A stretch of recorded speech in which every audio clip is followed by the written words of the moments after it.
So if you're dealing with this lateral hip gluteal tendinopathy pain, activities to avoid or positions to avoid. One, especially if you're a runner, you don't want to stretch that area. Might feel good during that moment, but it's putting an aggravating stress on that hip and might be prolonging it. So that includes any sort of like figure 4 stretches or any sort of IT band stretches. That's not going to, so one, you can't actually stretch the IT band, that's pretty well known.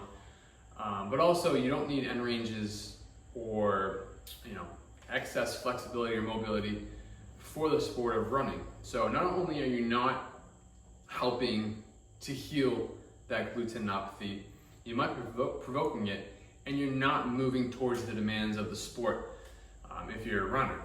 So those figure 4 stretches, piriformis stretches, IT band stretches, I would at least temporarily not do that. A lot of times if somebody's standing for prolonged periods, they might hang on one hip, and that might cause some aggravation at that hip.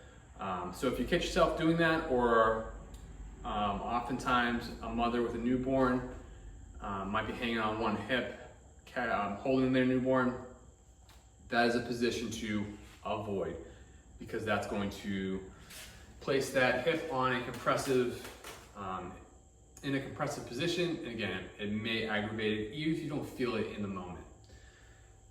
Sleeping, ideally you sleep on your back with legs up. So it might look like something like this with your legs up, but if you can't do that, laying on the opposite side. So if my right hip is hurt, if my left hip is hurt, putting a pillow in between your knees, laying on your side, that would be probably the next best.